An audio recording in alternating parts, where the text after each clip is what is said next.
ఈరోజు అంటే 14 ఏప్రిల్ 2024 రోజు అంబేద్కర్ జయంతి.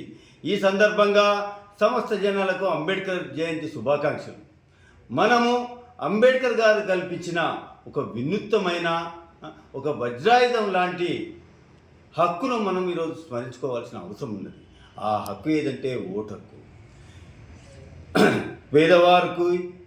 పేదవారికి గొప్పవారికి తారతమ్యం లేకుండా, అదేవిధంగా ఏంటంటే లింగ భేదాల తారతమ్యం లేకుండా, కుల మతాలకు తారతమ్యం లేకుండా, ఏంటంటే ఏది కూడా వివక్ష లేకుండా 18 సంవత్సరాలు కంప్లీట్ అయిన ప్రతి వారికి భారతదేశంలో ఓటు హక్కు కల్పించబడింది.